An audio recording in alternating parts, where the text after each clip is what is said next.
شخص يقول لك أنت قتال فتقول لك وأنت كذلك، هذه ليس حجة، لابد تدافع عن نفسك. فعندما لو قلت لا أنت كذلك معناته بأنك أنت كذلك قتال، فلا بد أن تأتي تدافع عنه. بحال أنور المجلسي يطعن في الصحابة حتى في أحاديث آثار تطعن في القرآن، فأنا أسألك بالله الآن أنت هل كتابك إلا بحال أنوار؟ ما اللي يحضر الفقيه؟ ما اللي يحضر الفقيه؟ تعرف كتاب اللي يحضر الفقيه؟ لا.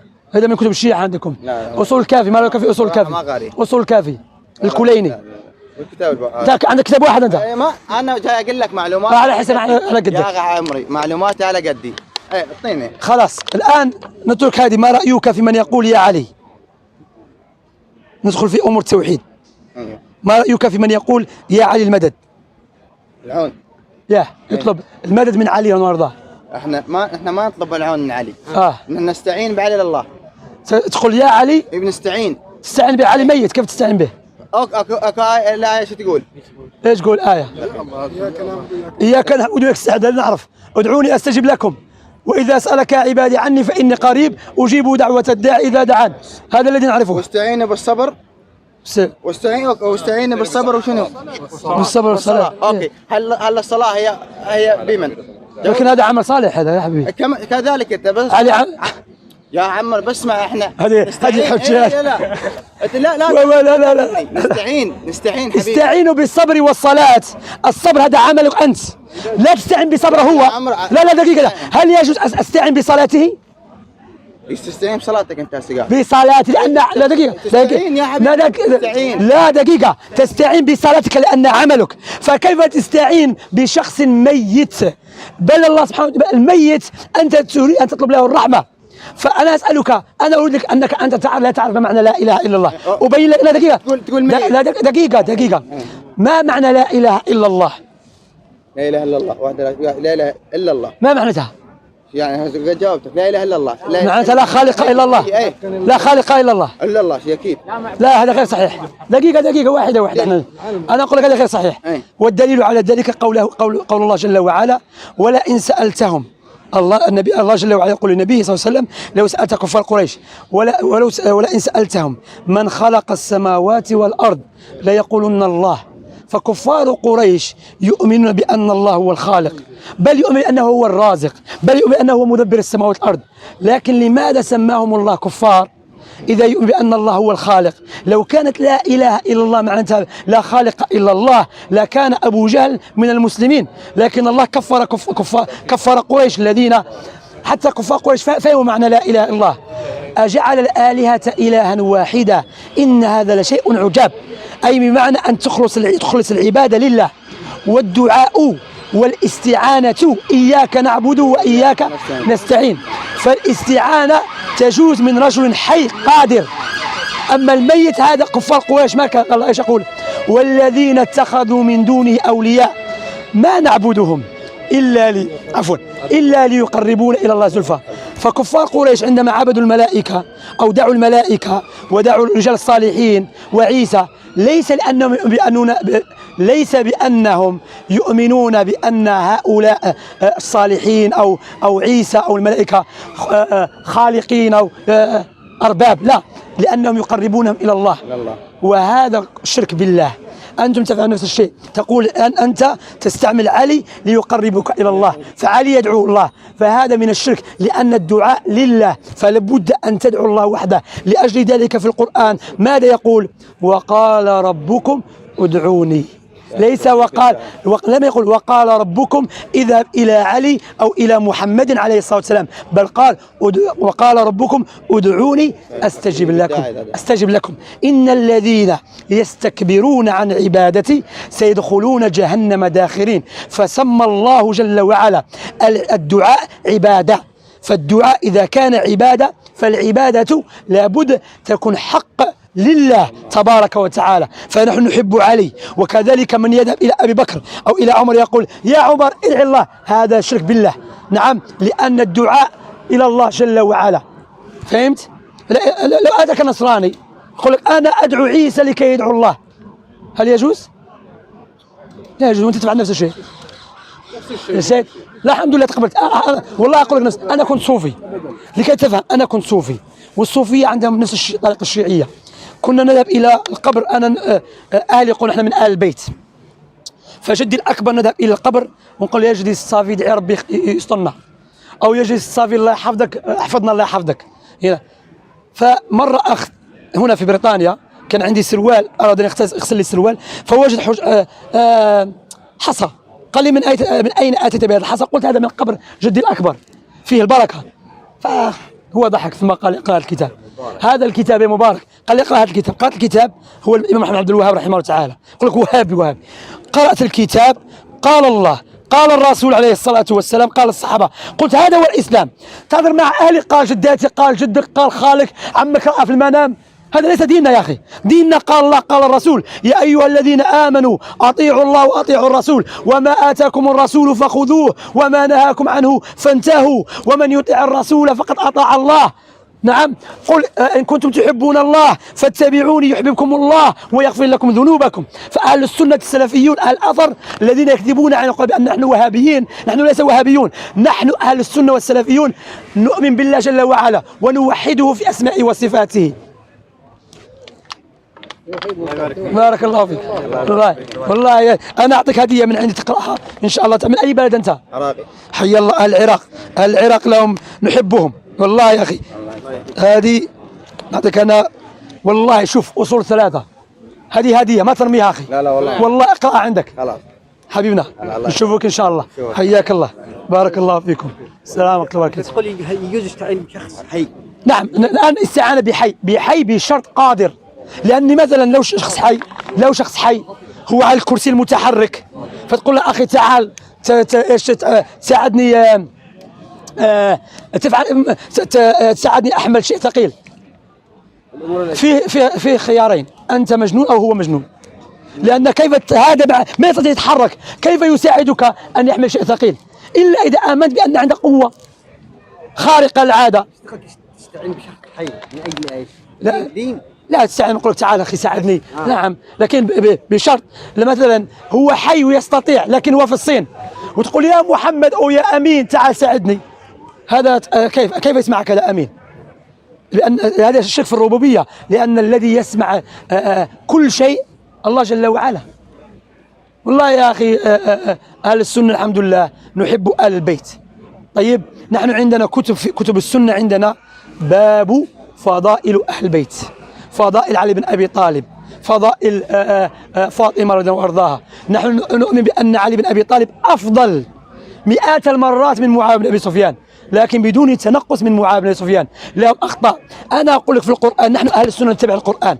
في القرآن عندما ذكر الله جل وعلا المهاجرين والأنصار ثم قال والذين جاءوا من بعدهم يقولون ربنا اغفر لنا ولإخواننا الذين سبقونا في الإيمان ولا تجعل في قلوبنا غلا للذين آمنوا. هذه الطريقة السنية. أما الشيعة معاوية فعل كذا، عمر دخل، عثمان خرج، طلحة ذهب، لكن الله ماذا أمرنا؟ نستغفر لهم. نحن لا نؤمن بأنهم كانوا معصومين. نعم لهم أخطاء لكن لا يجوز نذكر أخطاءهم، لأن الله جل وعلا أمرنا بالاستغفار لهم، وأخطاءهم لا شيء في بحار حسناتهم. والله يا أخي، فعندما رأى الناس الإسلام بالقوة والعظمة في وقت عمر بن الخطاب، فتوحات الإسلام انتشر، فعبد الله بن سبأ الحميري اليهودي أتى بباب التشيع، حب آل البيت، وظلموا علي بن أبي طالب ليقع الفتنة بين المسلمين. فأنت عندك أخوك، عندك أخ، عندي. بعض الأحيان ربما تزعل على أخوك حتى تريد أن تقتله، تزعل كثيرا لكن تحبه. فهمت؟ فمعاون علي بن أبي طالب إخوة. نعم وقع مشاكل، الله يغفر لهم والله يرضى عنهم، ونسأل الله سبحانه وتعالى أن لا يجعل غلا في قلوبنا. معاوية أخي نصر الدين، الأمويين نصروا الدين. هل معصومين؟ ليس بمعصومين. معاوية أخي وأرضاه، كثير من الناس ما درس عن معاوية. نحن إيش نفعل؟ ندرس عن فتنة وقعت بين معاوية وعلي بن أبي طالب ونترك الجانب الآخر، ندرس عن هذا الرجل يا أخي. والله معاوية بن سفيان الحسن أعطى البيعة لمعاوية، سموه عام الجماعة في سنة 40 من الهجرة. نعم والله يا أخي، فالإنسان لابد أن يتقي الله جل وعلا. والله أهل السنة التوحيد، قال الله قال الرسول، نحب أبا بكر وعمر وعثمان، لكن لا نقدم قول كائنا من كان على قول الرسول عليه الصلاة والسلام، حتى ولو كان أبو بكر وعمر. الرسول عليه الصلاة والسلام هو الميزان. نعم، عندما اختلفوا الصحابة من نتبع؟ نرى من هو أقرب إلى سنة الرسول عليه الصلاة والسلام، لأن الميزان هو المصطفى عليه الصلاة والسلام، ليس علي وليس أبي بكر وليس عمر ولا المصطفى عليه الصلاة والسلام. نعم، الصحابة أبو بكر وعمر وعثمان وعلي من الخلفاء الراشدين المهديين، نتبعهم ونعظمهم ونحترمهم ونذكر فضائلهم. أنا سألتك هذا السؤال لكي تخدم عقلك. عندما سألتك أي بلد فتحه الشيعة، ما في يا أخي، هذا حقيقة التاريخ، ما فيه.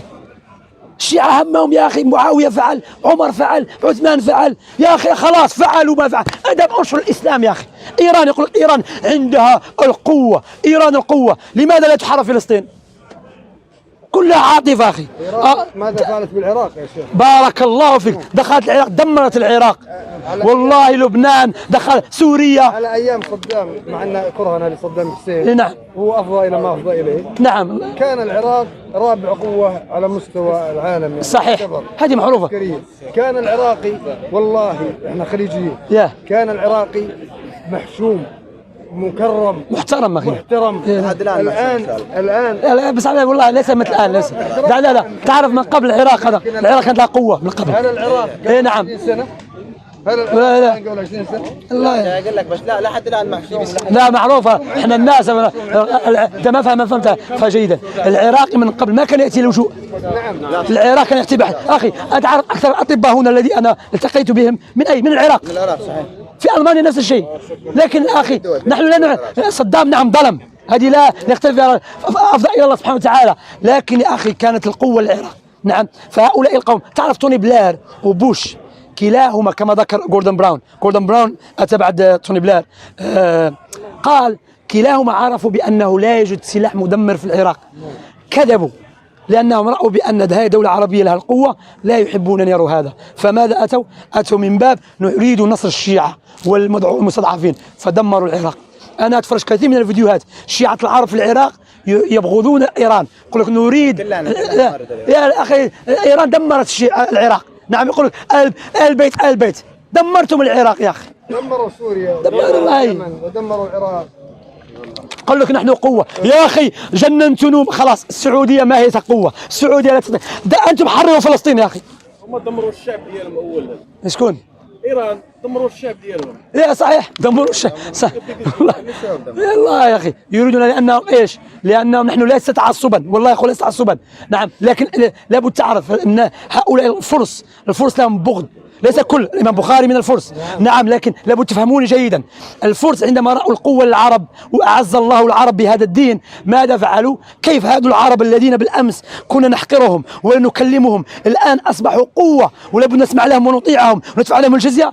غير ممكن. نحن كنا حضارة لآلاف السنين، هؤلاء العرب من البدو يأتي الآن بقدر القوة. فماذا فعلوا عندما رأوا القوة؟ دخلوا من باب النفاق. شيخ، يكرهون عمر بن الخطاب ويكرهون خالد بن الوليد، الآن نقلوا الكره للعراقيين. ليش؟ لأنه خالد بن الوليد أرسل لهم جندي مسلم، قال أتيناكم بقوم يحبون الحياة كما تحبون، يحبون الموت كما تحبون الحياة. وداس على راس كسرى وكسر عروشهم، وأتى يعني أكثر نسائهم سبايا. نعم أخي، قوة كانت قوة أخي، قوة الإسلام والمسلمين. يقولون كيف هذا الأعرابي حتى قال له عفوا، قال له كسرى، قال له أنت لماذا أتيت اليوم؟ تريد الخبز، تريد أكل، ماذا تريد؟ الملابس؟ نعم. هو كيف عربي بالأمس؟ لأن العرب في ذلك الوقت كانوا مستعبدين.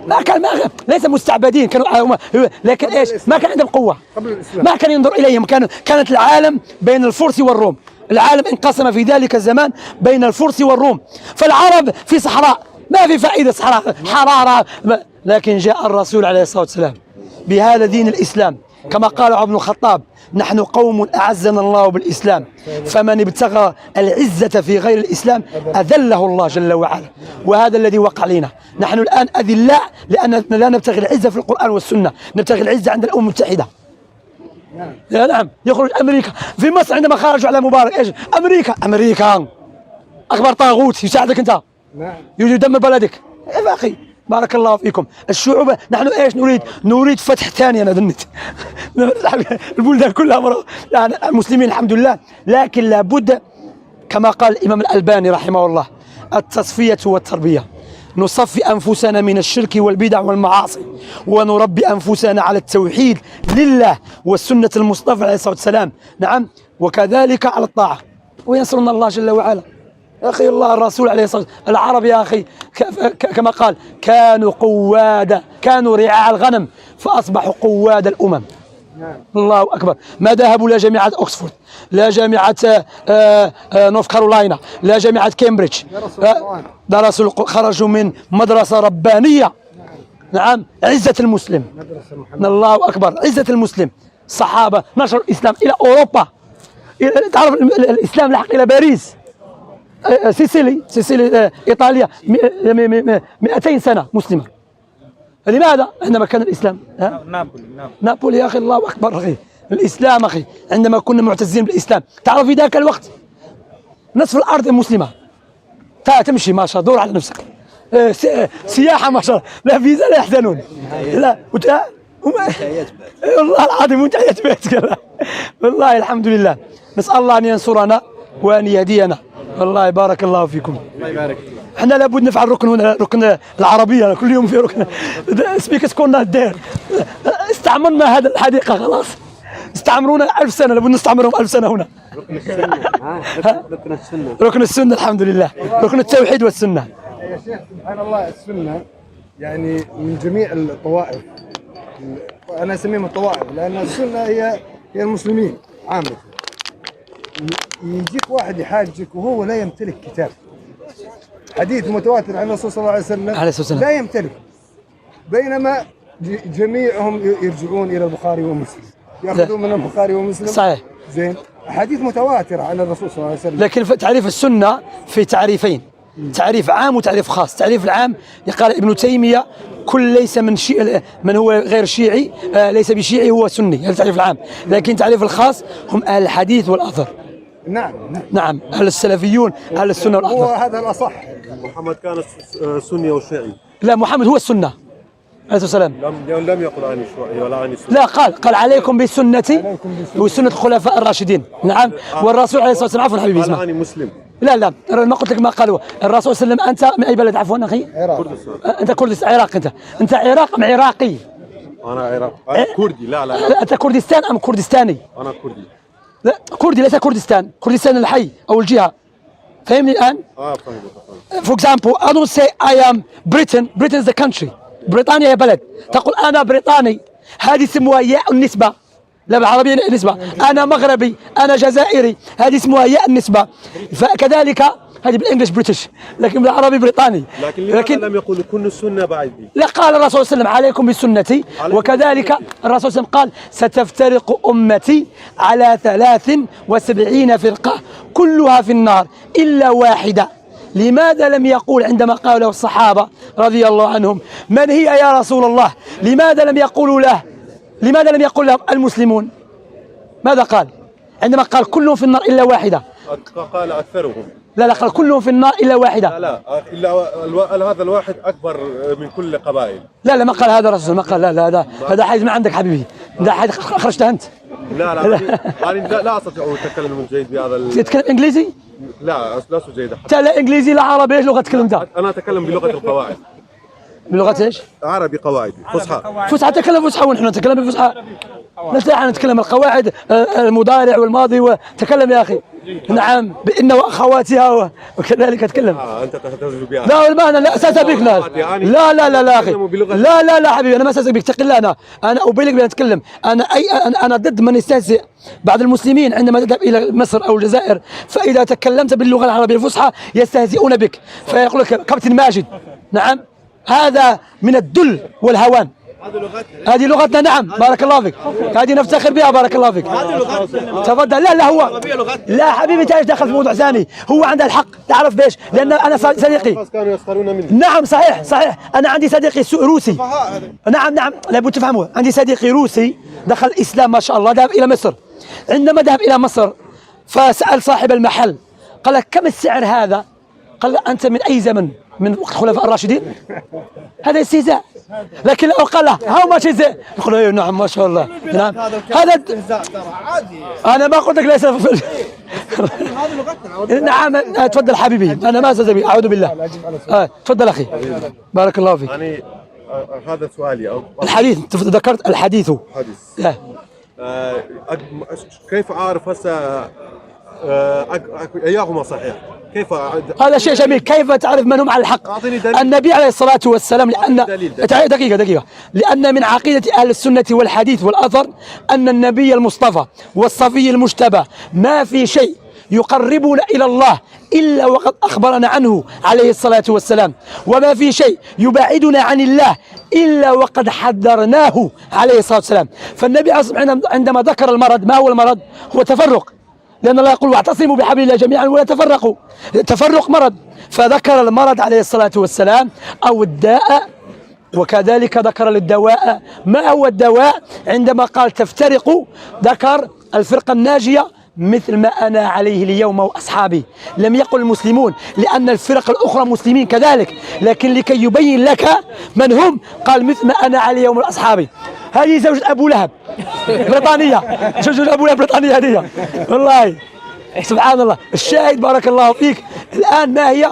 الذين على منهج السلف الصالح. من هم السلف الصالح؟ كما روى البخاري ومسلم في صحيحيهما عن ابن عبد الله بن مسعود، وفي رواية أخرى عن عمران بن حسين قال النبي عليه الصلاة والسلام خير الناس قرني ثم الذين يلونهم ثم الذين يلونهم. وفي رواية عمران بن حسين قال شككت إذا ذكر هذا ما هو الصحيح ضعيف. هذا يقول أبو عبد الله هذا شيعي، هذا ما هذا هذا الشاهد ما يدري. لكن من هم السلف الصالح؟ السلف الصالح قرون أفضل من رجالي. هذا أخرجه أبو عبد الله هذا الشيعي. لم يروني هنا يا حبيبي. فنعرف السلف الصالح. السلفي معناتها أنا على القرآن والسنة ومنهج سلف الأمة، فألخص الكلام فأقول أنا سلفي أو سني. لأن النبي ابن عباس، عبد الله بن عباس الصحابي الجليل، قال عن قوله جل وعلا يوم تبيض وجوه وتسود وجوه. قال ابن عباس رضي الله عنه وأرضاه كما ذكر أبو جعفر محمد بن جرير الطبري في كتابه تفسير القرآن، قال تبيض وجوه أهل السنة ما قال المسلمون، وتسود وجوه أهل البدع كعبد الله إذا نهديه الله سود وجهه.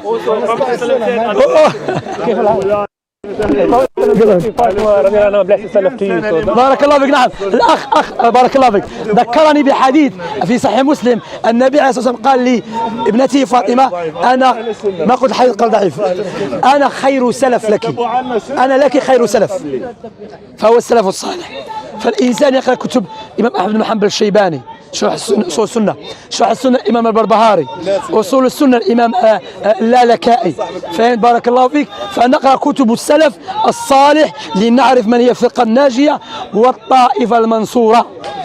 كل شيء في القرآن ماذا نقول؟ الولاية القرآن والحديث ماذا؟ نعم لا صح. علي بن أبي طالب إيش قال؟ عفوا تعرف إيش قال علي بن أبي طالب؟ علي بن أبي طالب رضي الله عنه وارضاه قال كان العلم نقطة واحدة فكثره الجهال. فهذه الكتب التي ألفها علماؤنا رحمهم الله لماذا ألفوها؟ لأن عندما أصبح الجهال يتكلمون في دين الله جل وعلا فألف علماء السلف كتب أهل السنة ليبينوا عقيدة أهل السنة.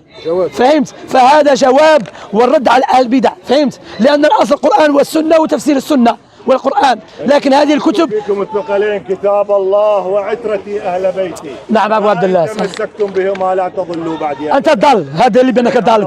أنت سنتي تخالف الرسول ما قال لا ما تخالف الرسول. تتبعن سنن لا تتبعن هذا أنت أن سنن ما كان قبل شبر بشبر. أبو عبد الله كلمتك عمره، هذا كلمته من قبل كلمته.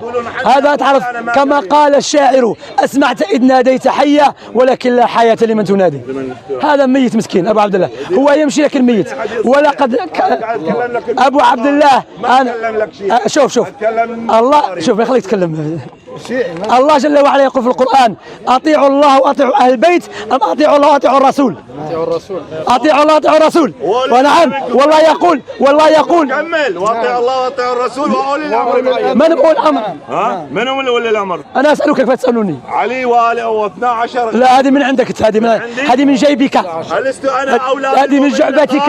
هذه لا. أبو عبد الله قال: من كنت مولاه فهذا علي مولاه. أولي الأمر. ما قال أي واحد من الصحابة. أولي الأمر هم الولاة الحكماء الحكام والعلماء. خلاص يا الحكام، خلاص بعدين خلاص يشربوا خمر. هذا هذه وقت هذا. هاي شلون هذه؟ ابو عبد الله دعينا خلاص حبيبي، انا كلمته من قبل، كلمته مرارا وتكرارا لكن لا يستمع. بارك الله فيك. انت ايش اسمك؟ امير. حي الله اخانا امير، بارك الله فيك. وانا افتخر بك يا اخي امير لانك تعلم اللغه العربيه فصحى، فلا بد ان نفتخر بلغه القران. ونحن في وقت نحن في وقت اذا تكلمت باللغه سني. انت هذا سني؟ والله انا ما اقول سني، ما أقول. انت شيعي؟ تعال يا باك تتع الشيعة عادي يقول لك انا شيعي من سني. سني سوشي. انت سوشي. انا لا السنه عليك بسنه المصطفى عليه الصلاه والسلام. انا اقول انا مسلم. خلاص، ما رأي أنت مسلم؟ فإذا جاء شخص قال أنا مسلم لكن يجوز سب الصحابة، فالكافر يقول له أي مسلم أنت؟ انا اقول المسلم الذي كان يتحدث عنها محمد. ما هي؟ هذا نفس الشيخ يقول لك. هذا الذي ارسل لي القرآن والحديث. ما حديث؟ ما فهمتك. الذي من ارسل لي القرآن والحديث؟ نعم الحديث قال لك تتبع الصحابة. تتبع الصحابة أنت؟ انا تابع الصحابة. خلاص سلف الصالح، سلف الصالح هذا. انا تابع التابعين والصحابة ها هو السلف الصالح حبيبي. فأنت تعرف إيش قصتك؟ أنت مثل اللي يسألك ما هي عقيدتك؟ باش تقولها السلف ايش تقولها؟ عقيدتي القرآن والسنة والصحابة والتابعين وأتباع التابعين. فتلخص الكلام وتقول أنا سلفي.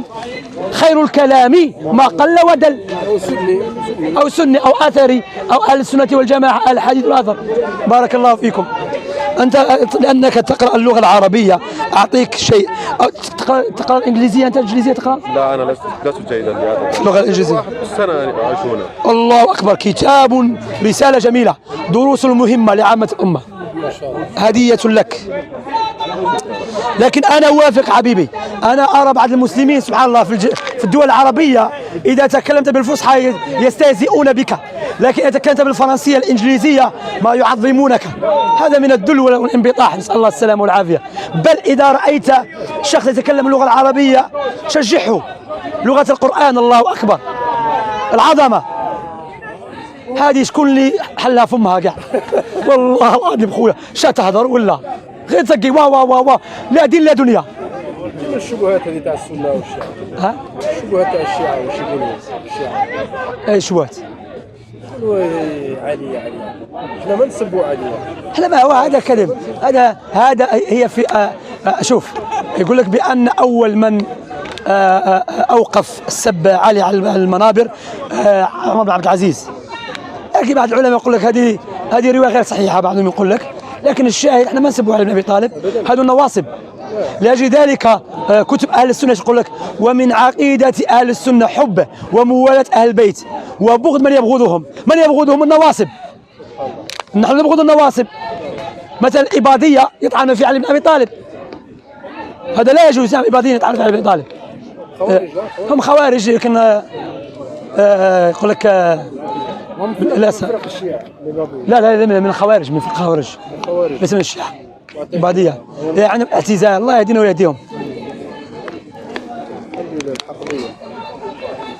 السلام عليكم أخي. هو إيمان يقول أنت ما اسمح أنا أقول لك السلام عليكم. الحمد لله والله الحمد لله. أنا أقول يا إخوة ها الحمد لله نعمة الإسلام والسنة.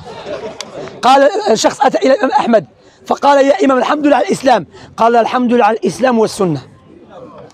نحن نعيش في وقت أيها الأحبة في الله، والله ترى الفتن نعوذ بالله تجر بالناس، فمن بنعمة الله أننا على طريقة أهل السنة والحديث والأثر. بعض الناس والله أخي الحمد لله إيش؟ الإسلام والشيعة. الشيعة تعال أنت نكست فيكتم كم ادخل لأنك أنت غير عاقل. هذا كله عاقل. والله أقوى منك وأنت تخاف من عندي. أنا أدور وين الأكبر واحد وأنت خلاص شوف أنا أسألك سؤال. أدور وين خلاص هذا أعطي وقت. هل يجب علينا اتباع أهل البيت من القرآن؟ لازم. أعطيني آية في القرآن تقول اتبعوا أهل البيت ظاهرا.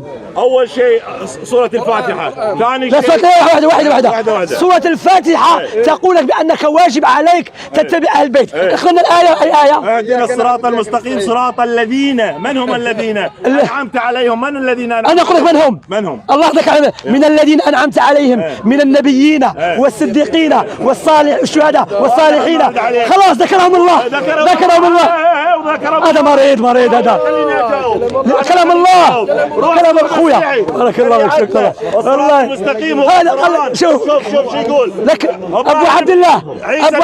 واحدة أبو أمة قد خلت يا أمة عيسى راح مشي شو وين راح؟ شوف أبو عبد الله واحدة تلك أمة قد خلت. ليش تتبعها؟ إيش دخل رمضان في شعبان؟ الصراط المستقيم هو القرآن. لا واحدة.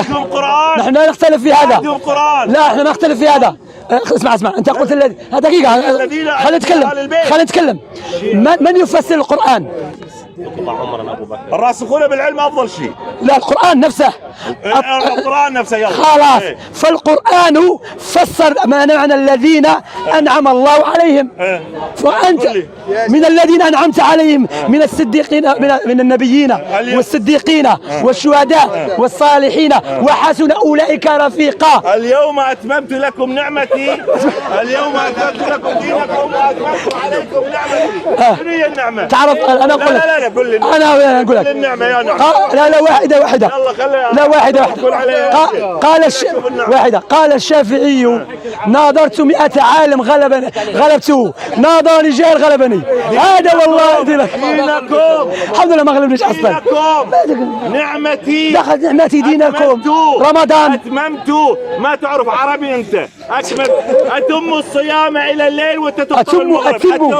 اتم لا تفطر المغرب. ليش تفطر المغرب؟ ايش دخل المغرب في شعبان في صيام؟ انا سألته سؤالا واحدا قلت له أين أوجب الله علينا في القرآن أن نتبع أهل البيت؟ فالآن لم يأتيني بأي آية. هذا الإنسان يهدي بما لا يدري ويعرف بما لا يعرف. ذكر آية من كتاب الله أن الله جل وعلا قال اهدنا الصراط المستقيم. النعمة نعمة الإسلام والسنة. حبيبي هذا دين. هذا من دينكم. هذا من دين الإسلام. الله يا خلاص القرآن من الله. السنة من شوف الشيعة ما علم لا شيء. هذا ما يحب الحق. هذا لا ما يحب. معاند هذا أعرفه تقريبا أعرفه. أدب الحوار يعني. ما فيش أعرف أكثر من 10 سنين. خلاص والله أعرفه. والله إنسان غير عادي. كله في نفس الموضوع. خلي رمضان المغرب شو ياك يقول لك عليها ملكة ماتت. شلون تكمل تقرا سورة الفاتحة بالصلاة؟ أبو عبد الله أنا خايف منك. أنا أرتعد خوفا. فسر لي الآية القرآنية إنما يريد الله ليذهب عنكم الرجس أهل البيت ويطهركم تطهيرا. بعدين لا ما بعدين فسر لي والله. لا بعدين والله ما راح. لا بعدين. هذا والله أبو عبد الله لا هو ولا علماء كلهم إنه يعرفون يفسرون هاي الآية. ما في عالم أثبت تفسير. إنما يريد الله ليذهب عنكم الرجس أهل البيت. الشيعة يقولون عصمة. أنت ماذا تقول؟ الله يبعد عنك الرجس ويطهرك تطهيرا. شنو يعني؟ أنا أقول لك ما معناها. معناه بأن أبو عبد الله لا يفهم. هذا ما يفهم. هروب إلى الأمام حبيبي. الحمد لله أحسن من الهروب من الوراء. الأمام العدو. أبو عبد الله أنا يريد يذهب عنك الرجس ويطهرك تطهيرا. أبو عبد الله أبو عبد الله أنت اذهب الله يهديك. مع السلامة. الحمد لله يا ربي. الله يذهب عنك الرجس ويطهرك تطهيرا. رأيته. أنا سألته سؤالا والله سؤال واحد قلت له أين قال الله يجب يجب علينا اتباع أهل البيت. دخل في آية عن رمضان ثم ذكر صلاة المغرب ثم فسر تفسيرك. أي تفسير؟ هذه الآية واضحة. هذا لو فسرت له ما يريد. أنت فسرها له، أنت فسرها له حبيبي. ادخل إلى ابن كثير وفسرها له.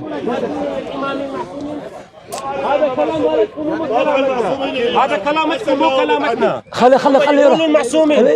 بعدين باي. ابو عبد الله في جنازة الملكة. جنازة الملكة. بأمر يفتح القرآن واقرأ. انت ما عندك إمام. الله قاعد يقول اني جاعل في الارض الإمام بالقرآن. انطي نص على واحد خليفة. نص حتى نصدق بكم ونرينا أئمة يهدون بأمري. بأمرنا ليس بأمري. لا قرآن لا سنة لا إنجليزية لا عربية.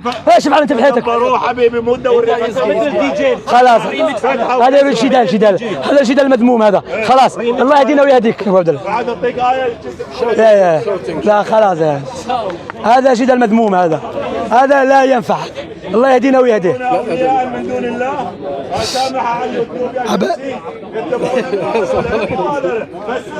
من دون الله. اخي كم السيد اخوان bring the cameras please.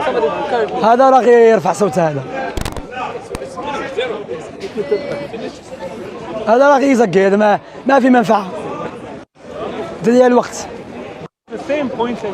اخي. والله كل مره تعرف هذا المسكين الله يهديه اخي. there's brothers cameras if you can bring it. no ask the other brother bring it. it's امانه. ابو عبد الله اعرفه تقريبا اكثر من 10 سنين. ما يصلي صلاة العصر ما يصلي. الشيعة هكذا ما يصلوا وياتيك وكذا. انا ظنيتك ابو عبد الله قلت تبعنا ولا ايش؟ والله سبحان الله. هل رايت الشيعة يدعون الى الاسلام هنا؟ همهم ياتي الى السني. والله الله يهدينا ويهديهم. خليه يجيب الدليل ويناقشك مو بس بالكلام. والله ما في. انا سالته ليلة سعيدة. يقول لك الله يهديك. ايه ابو عبد الله داب جنازة الملكة. صلي ما شاء الله. انا ما اريد اضايقك زيادة عن اللزوم. والله انا كم ركعة صلاة المغرب؟ الحمد لله. بس انا لا تاخذ علي نظرة. لا الله يهديك. ابو عبد الله الله يهديك حبيبي.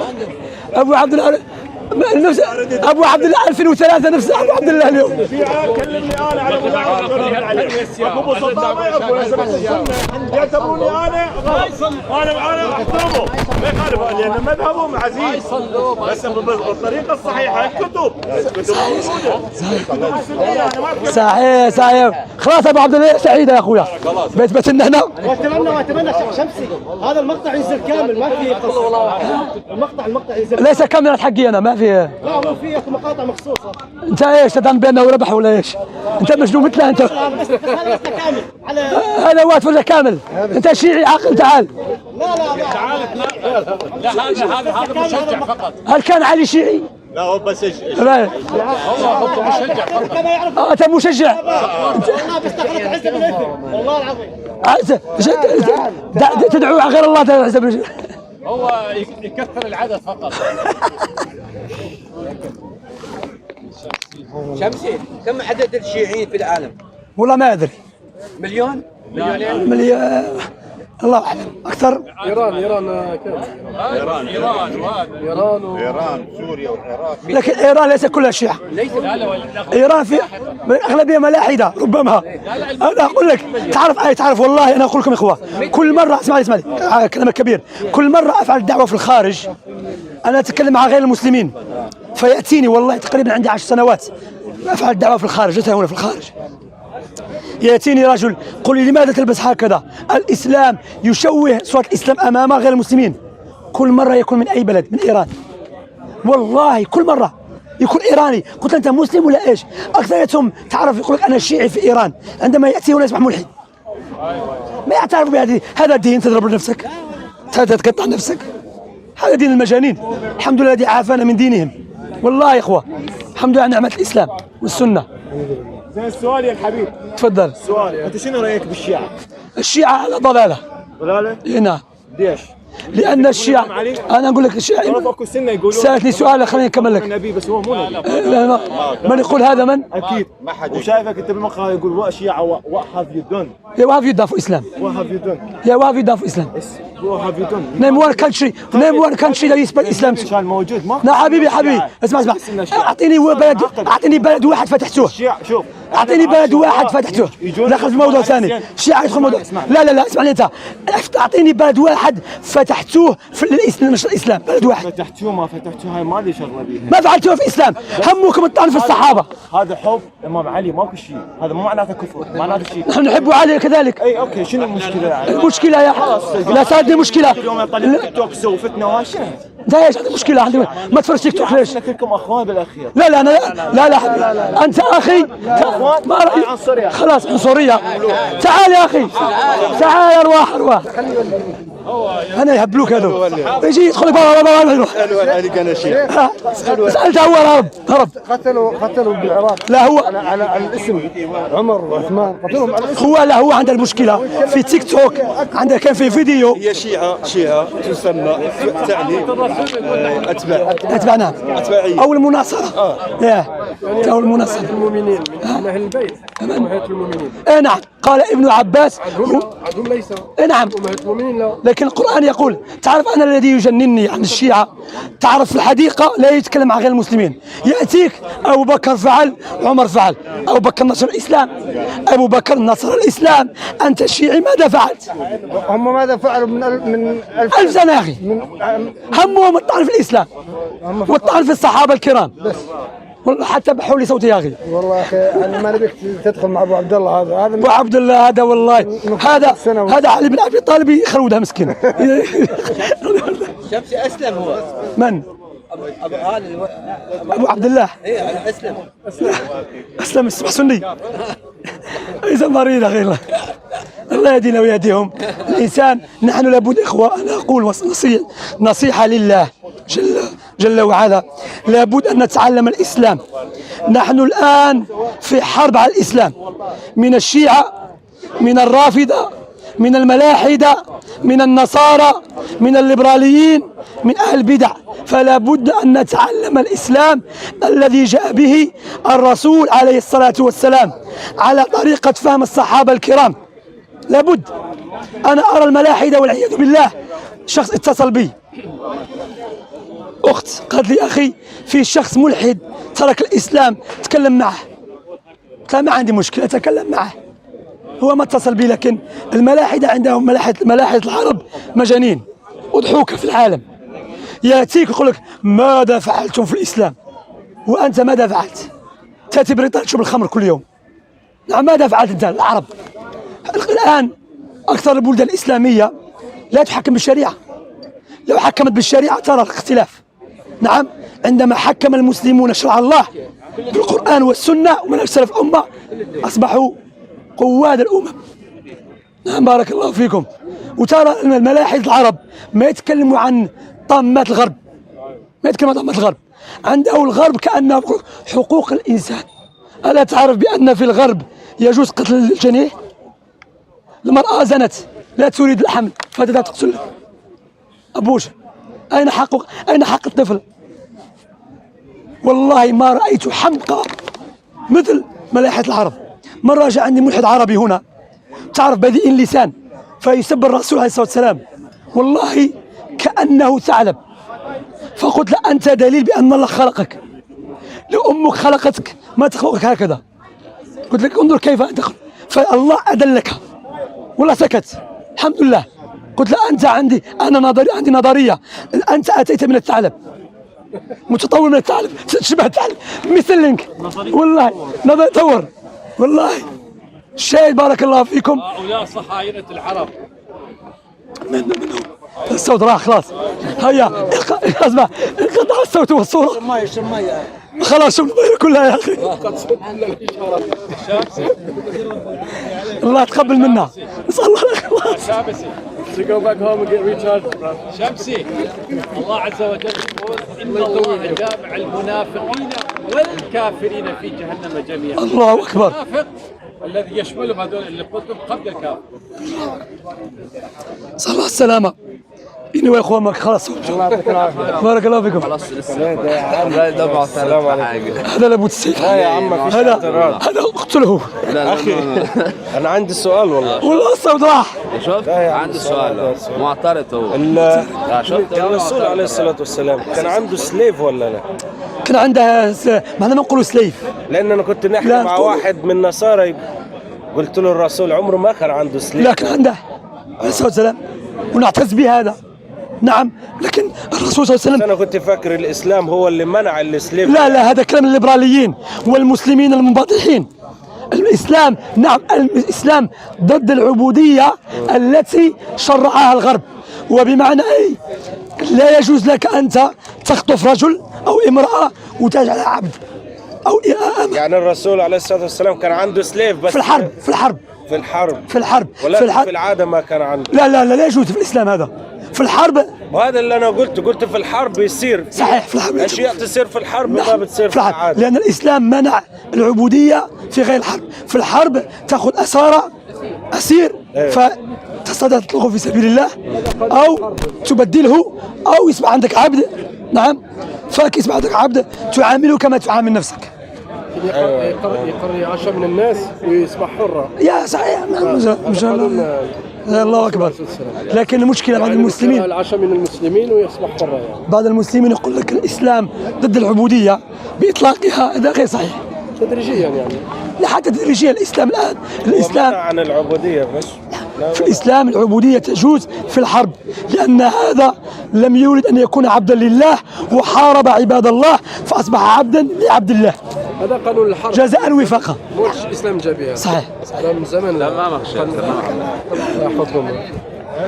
إيطاليا هذا نحطهم مشاكل. بس حوسوا على مشاكل هذا. ما voice gone you know. We have to go. والله. السلام عليكم. How are you أخي? Good to see you, brother. How's everything man? You well? How's family? Yeah. You good? How's everything?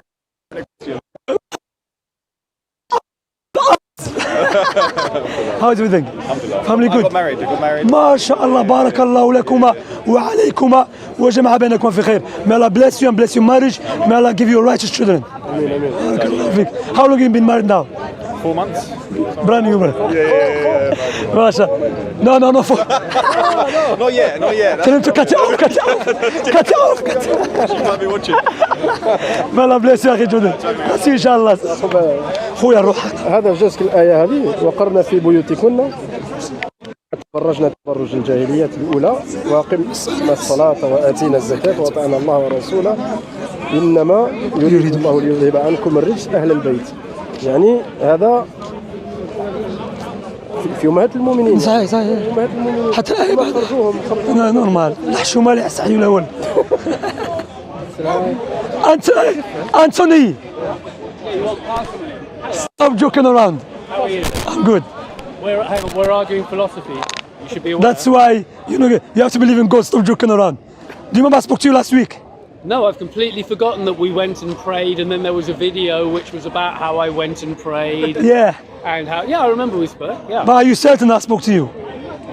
Do you want to continue? Hang on a minute. Maybe. No, I'm just asking you. Okay. I'm just asking. No, I'm going. Are you certain? Are you certain?